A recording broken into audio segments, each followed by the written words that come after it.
Sometimes you meet somebody, and the second you meet, the second you're introduced, you just get that feeling like you just hate each other's guts. I happened to have that situation recently. I was driving around in the CT 2004. And I was driving by Burger King, or the BK Lounge, as I've been known to call it. I have a history with them. And when I saw the sign glowing in the night, I thought to myself, I'd love a chicken sandwich right now. Shut up. Hey, seriously, shut up, or I'll have you kicked out. Shut up. You're ruining the show for the people around you. I can't stand that. Don't do that. Seriously. Whoever's yelling.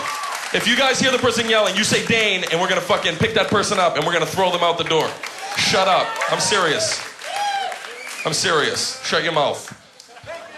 Shut your fucking mouth. Shut. I'm serious. Don't point back. I'll throw you out. That's great. This is a great vibe in here right now. It's like Daddy just hit Mommy at the dinner table and we're all trying to eat still.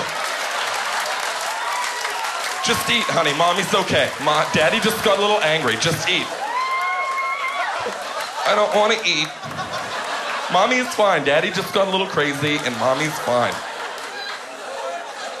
Do I have to eat? Yes. I have to eat. I started thinking about the chicken sandwich inside there, and soon it could be inside here. And that filled me with glee. So I pulled in, and I went inside to order my chicken sandwich, and this is what happens between me and the counter help there, okay? I'm standing there, and I'm waiting, and I don't know this guy yet. We have not met in the past. I'm thinking about my chicken sandwich. That's all I'm thinking about. And then I look up at the menu, and I have to say this. I don't know who the photographer is who does the French fry shots. He's fantastic. He's the best. Just the way the fries are shooting up out of there, they're dancing out of that box like they've just been freed from some kind of purgatory. Those fries look like a glamour shot. They're just fantastic. So I'm standing there, I'm thinking chicken sandwich. Now I'm starting to think fresh, hot French fries in my belly as well. And it's making me feel very proud. So I get up to the guy, and right away, there's that vibe. Like, it's that same vibe you get with any auto mechanic you've ever dealt with. Even though you're listening and nodding, in your head, you're like, this guy is fucking me big time. You just believe whatever they say. They're like, yeah, we had to replace the roof on your car. It was peeling back. It resented the rest of the car, so we replaced that. Also, there was a tiny unicorn in your exhaust, and he was jumping and poking holes in your exhaust, and he was shitting in your filters as well. So we had to get that out of there. Wow, thank you very much. I did not know that there was a tiny mythological animal jumping around in there. It's very dangerous. Shitting in filters, no way. Especially with a road trip coming up, that's very dangerous. Shitting in filters, that little son of a bee. Wow. Wow. Thank you. How much is that gonna, 7,000? I was gonna suggest I'd like to pay for 7,000-ish. I'd love to pay for that. Thank you for not fucking me big time.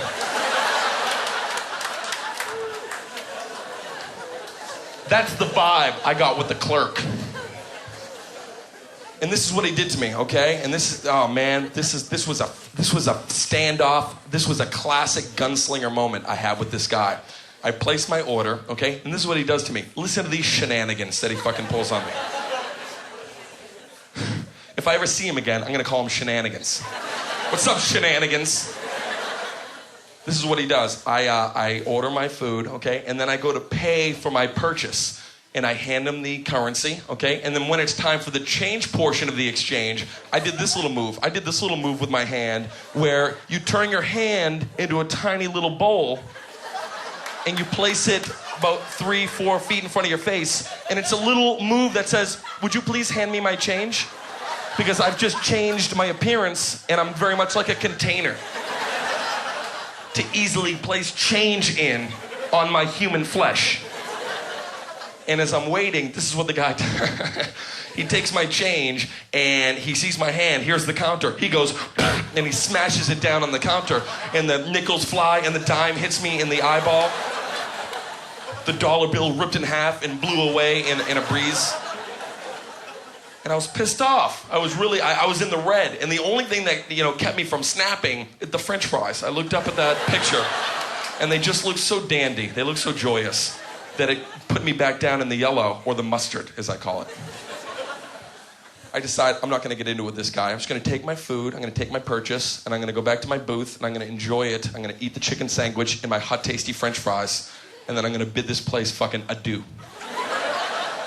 So I sit down at the booth, right? And I'm just about to get into it, and then I realize there's no ketchup on this fucking tray. And you always have a miniature panic attack in your body when there's no ketchup.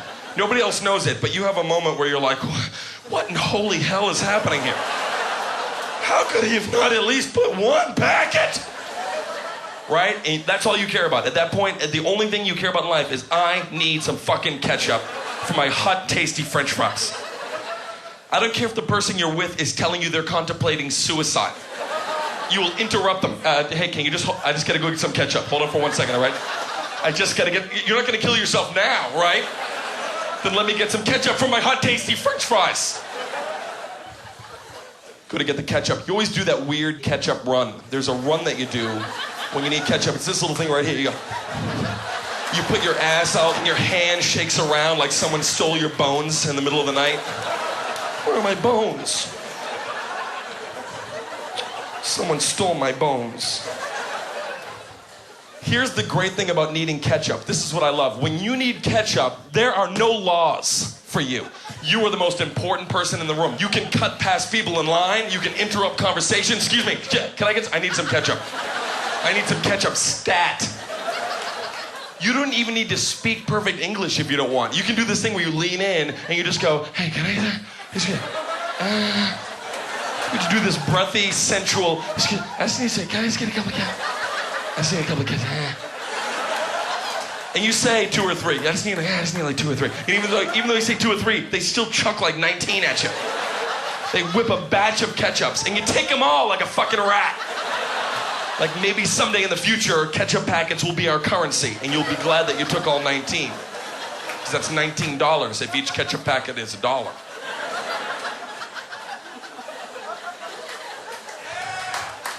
I go up to the guy. Oh, it's not over yet, gentlemen in the back clapping. I know you're excited. I'm excited too. But this goddamn epic battle's just begun. So I go up to the guy, okay? He's helping another woman. And I just want to remind you who the guy is. He's a fucking douchebag, but I don't know why. It's just a feeling I get. He's helping this lady, and again, because I'm in charge, because I need ketchup, and I'm the most important person in the entire world, I lean in, and he's talking to her, and I start to go, excuse me, can I just get a couple of... And right in the middle of it, this is what he does to me, okay? He leans over to me, and he goes, 1 second, pal. Calls me pal. And let me tell you something. When somebody calls you pal, and you're not pals, fuck that. You know what I mean, too. 1 second, pal. It was the way he said the word pal. To you, sounds like pal. To me, sounded like fuckface. I still heard pal, but it was centered in a fuckface coating. It was like 1 second, fuck pal face. That's what I heard. That's honestly what I heard. And I was embarrassed. I was sullen. I was downtrodden, okay? My world was crumbling, and even the woman he was helping, she even shot me a look. She even knew that I was just abused. She looked at me and she actually went, abused. A 63-year-old woman said, abused. I was embarrassed, but then I said, you know what? I'm not going to take this lying down. I'm going to step into the ring with this guy, and I pulled this one out, and a lot of you guys are going to know where I went with this. I stepped back up, and I go, no problem, buddy. Yeah. I went with buddy. No problem, buddy. And I even did that little head flick. And I furrowed my eyebrow right here, the best as I could, like very Klingon-like, but not as extraordinary. No problem, buddy.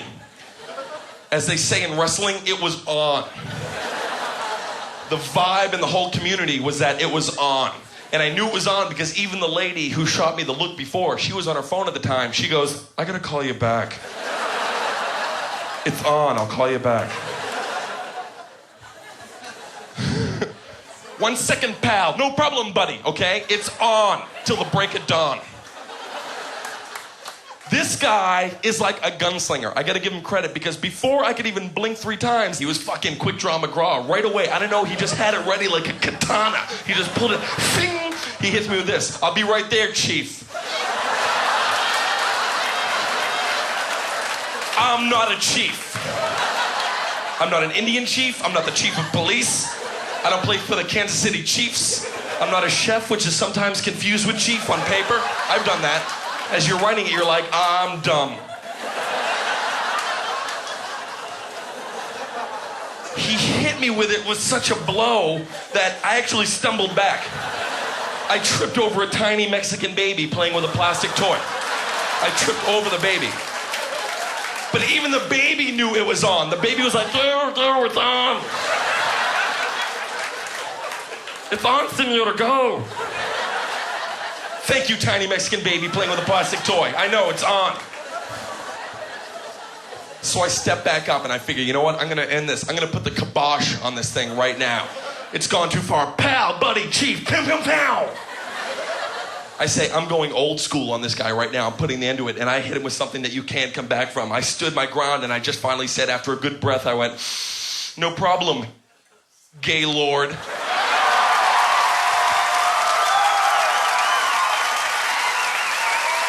that's the end of that story.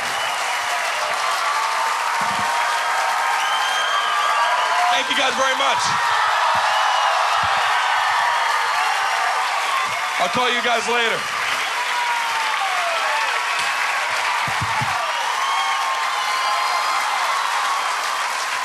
Good night.